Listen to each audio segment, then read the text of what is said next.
ang una pong nagpatugtog po ng kanta nila na Sana'y Lagi Magkapiling, rest in peace po, is si DJ Mike Enriquez. Kaya isa po si Idol DJ Mike Enriquez isa sa mga tumulong kung bakit po narinig ang awiting Sana'y Lagi Magkapiling.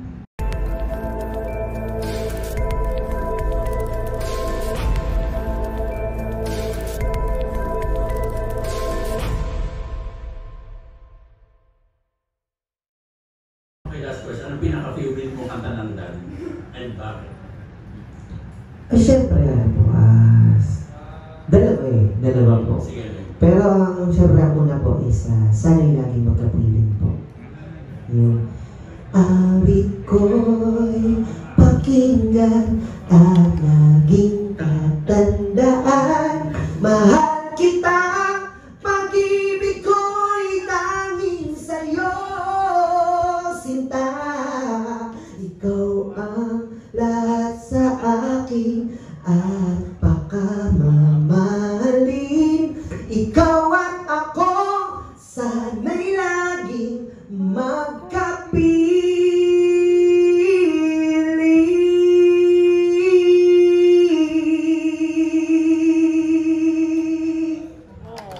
Yan. Yun po yung kaya ako gusto ko kasi yun po yung nagsimula sa nila Daddy.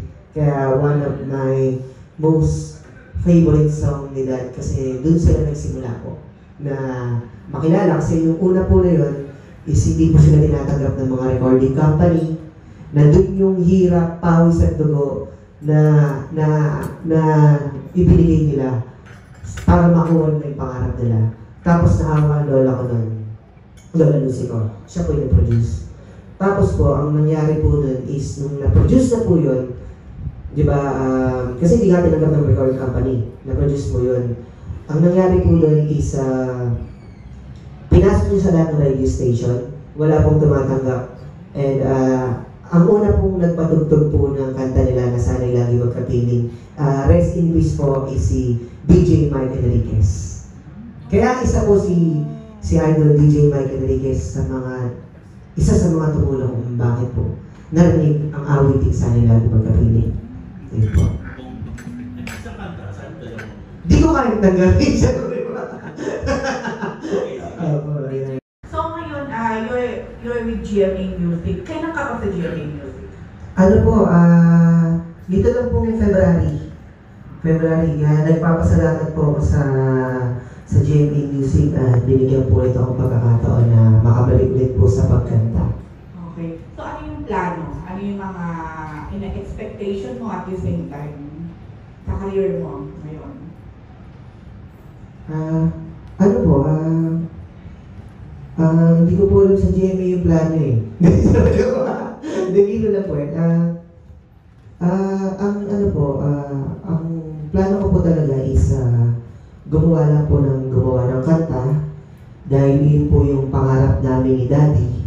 Dahil Daddy po kasi talaga is akala ko tapos na po ako sa pag-awit. Bumalik na po ako ng Amerika. Ayun, and yung nagulat nga po ako nung bumalik ako after pandemic pa naman. Nag-usap kami ng Daddy ko po na sabi niya, bumalik ka na sa pagkanta. Kasi alam ko, dun talaga po yung, dun ka masaya.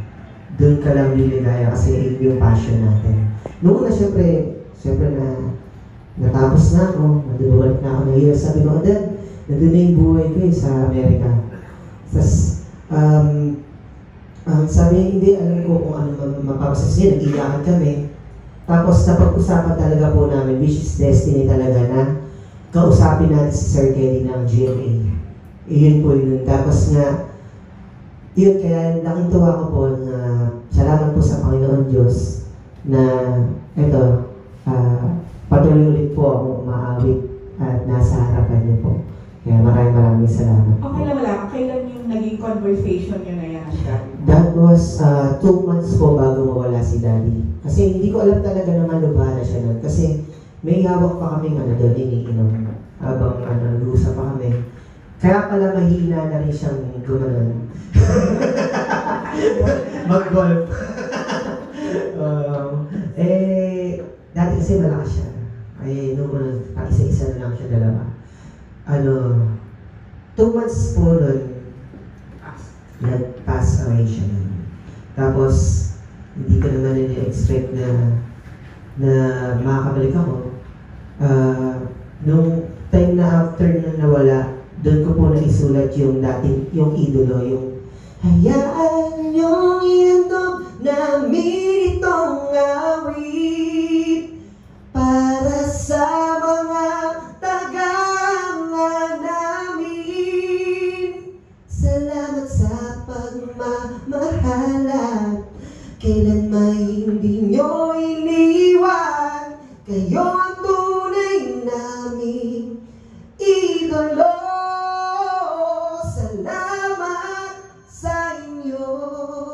Wow, Cornet! Yun po yung sinulat ko pong kanta para sa mga fans. Yun, hindi ko po, sinulat ko po yung after nawala si Dali nung 5 months. Tapos di ko po natuloy kasi nasa grieving stage po ako nun. Natuloy ko lang po na nung after ng birthday ko, September 3, birthday ko po, birthday na. Pero 2020 po yung birthday ko po. Nasulat ko po yun, 2022. Umiyak ako kasi si Daddy yung kapag naggastos ulit po ako ng kanta, doon ko po pinaparinig yung kida, yung awitin. Kaya sobrang miss ko po sa kanya, kaya nadiretso ko po yung awitin na yun. Tapos yun, kinawagawa ng mga tito ko. Doon na po talaga nagsimula yung singing career ko ulit. Sabi ko, Tito Ginny, Ninang Vigo, samahan niyo po ako. Awitin po itong ginawa ko pong kanta para po sa lahat ng mga tagahanga yung nagmahal sa inyo. Bilang pagbabalik niyo po ng pagmamahal. So somehow nararamdaman mo ngayon na yung daddy mo is with you in a way. Lagi po like, Nararamdaman mo yung presence niya. tuwing may tuwing ito,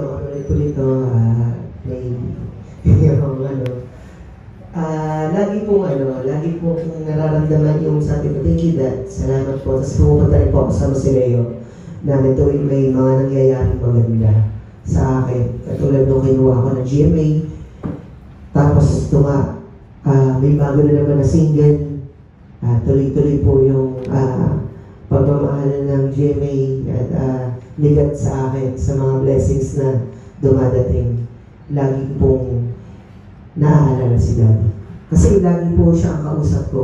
Lahat po ng, kung ano po ako ngayon, lalo na sa musika, galing po yan sa Daddy ko. Okay, last question na to.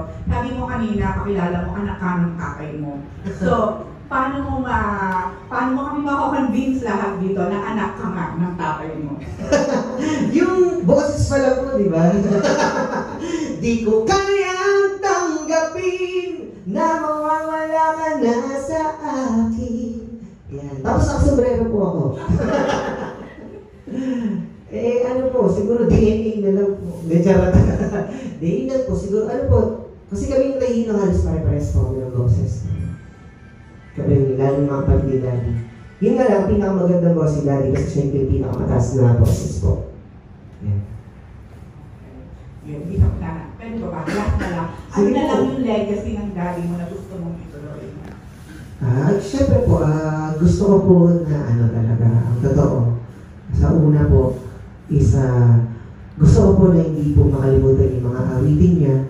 Kaya kahit sa mga live ko, at reels, kinakanta ko po yung awitin niya. And yun, sana may magpatuloy sa aming mga Rino na sa pag-awit. Yung generation naman po ng mga Rino, yun, sana po magustuhan rin po ng tao. And para tuloy-tuloy lang yung kung ano yung tinuro sa akin dahil sa pagsusulat ng kanta sa pagharap sa tao and pag-awit po sa harap